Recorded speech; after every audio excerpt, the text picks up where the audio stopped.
Yung Romanong Pagano, yung pagan Rome, yung Roman Empire, meron silang isang piyestang ipinagdiriwang December 25 para dun sa kanilang Diyos-Diyusa na araw.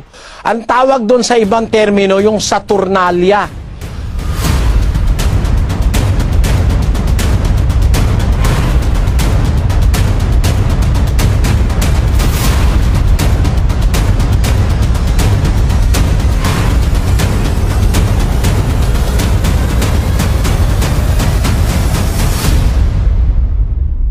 Alam mo, kung meron kang konsyensiyang Kristiyano at makadiyos, hindi ka magdidiwang niyan December 25 eh. Alam mo ba kung saan galing yan? Basahin natin ang kasaysayan niyang December 25 sa Catholic Encyclopedia mismo. Hindi amin ito, hindi paninira ito. Ito'y gawa ng Katoliko sa volume 2, page 607, Brad Mel. Opo, ito ang sabi mismo ng aklat o Encyclopedia ng Katoliko. Christmas, the feast of the Savior's birth is called Christmas, the Mass of Christ. It is celebrated on December 25 and is one of the main feasts of the liturgical year. The actual date of the Lord's birth is unknown, and its commemoration was generally included in the Feast of the Manifestations during the first 3 centuries of the Christian era. Sa history niya ito. In about the year 330 or 330, however, the Church in Rome definitely assigned December 25 for the celebration in order to honor Christ, the light of the world and the true Son of Justice. This was the day which had been dedicated in pagan Rome to the feast of the Sun God and had been called birthday of the unconquered sun. Yung Romanong Pagano, yung pagan Rome, yung Roman Empire, meron silang isang piyestang ipinagdiriwang December 25 para dun sa kanilang Diyos-Diyusa na araw. Ang tawag dun sa ibang termino, yung Saturnalia. Yan ay pagdiriwang ng mga paganong mga Romano, ipinagdiriwang nila yung kanilang Diyos-Diyusan, yung ribulto nila na araw. Biro mong ginawa ng Papa sa Roma, itinapat naman doon yung pagdiriwang ng kaarawan ni Kristo.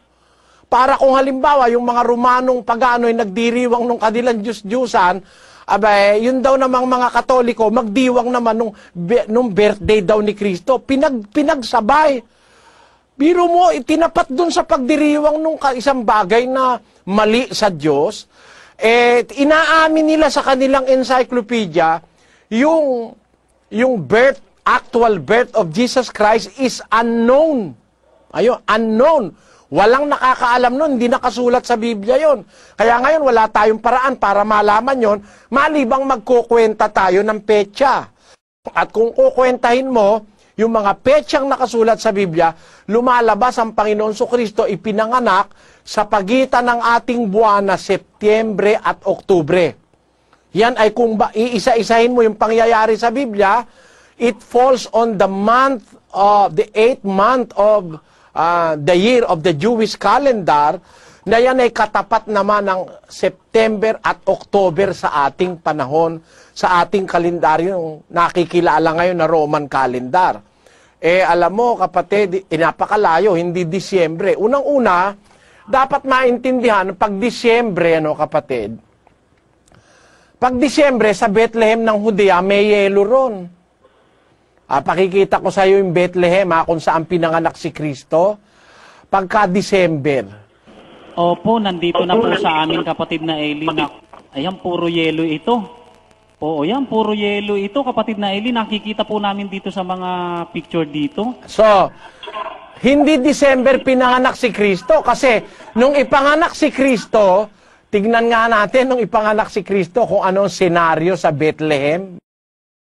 At kanyang ipinanganak ang panganay niyang anak na lalaki at ito'y binalot niya ng mga lampin at inihiga sa isang pasabsaban sapagkat wala ng lugar para sa kanila sa tuluyan.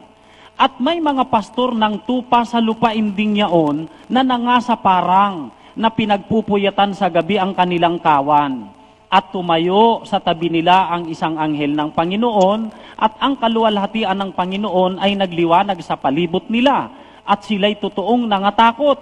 At sinabi sa kanila ng anghel, huwag kayong mga takot, sapagkat narito, dinadalhan ko kayo ng mabubuting balita ng malaking kagalakan na siyang sasabuong bayan.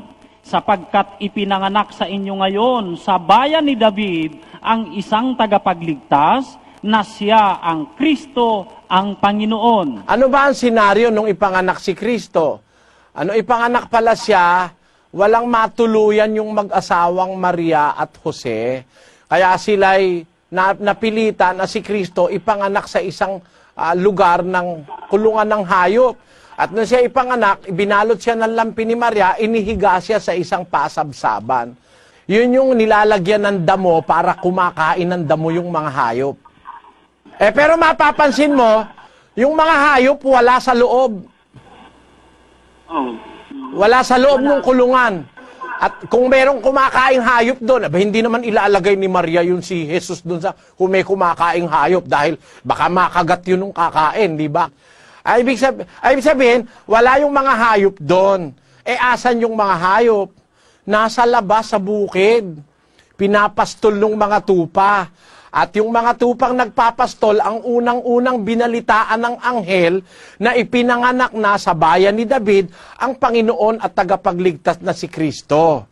At nung maibalita ng anghel, nagkantahan pa nga sila yung mga anghel, kasama ng mga anghel sa langit, ang kinanta nila, Gloria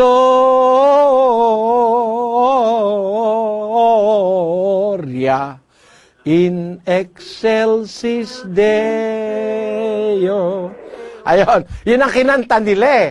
Ang katunayan, basahin mo yun sa versikulo 13. At biglang nakisama sa anghel ang isang karamihang hukbo ng langit na nangagpupuri sa Diyos at nangagsasabi, luwalhati sa Diyos sa kataas-taasan at sa lupay kapayapaan sa mga taong kinalulugdan niya. Yan. Ang sabi dun sa English version sa 13 and 14, and suddenly there was with the angel a multitude of heavenly hosts praising God and saying, Glory to God in the highest, and on earth peace, goodwill toward men. Yan ang kinakanta nila, no? Ngayon. Kailan nangyari yan? Doon sa mga pastor, nakita ng pastor yan. Yung pastor nasa parang pinagpupuyatan sa gabi yung kanilang mga tupa. Ang liwanag sa 2:8 eh. May mga pastor ng tupa sa lupaing iyon, nasa parang pinagpupuyatan sa gabi ang kanilang kawan. Employing logic, gumamit ka na lang ng logic. Sa Bethlehem, kung saan pinanganak si Kristo, pag December, makapalang yelo. Kung ikaw yung pastor ng tupa, ilalabas mo ba yung mga tupa mo? Pag December, wala namang damo kundi puro yelo. So, hindi nangyari yan ng December.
Thank you.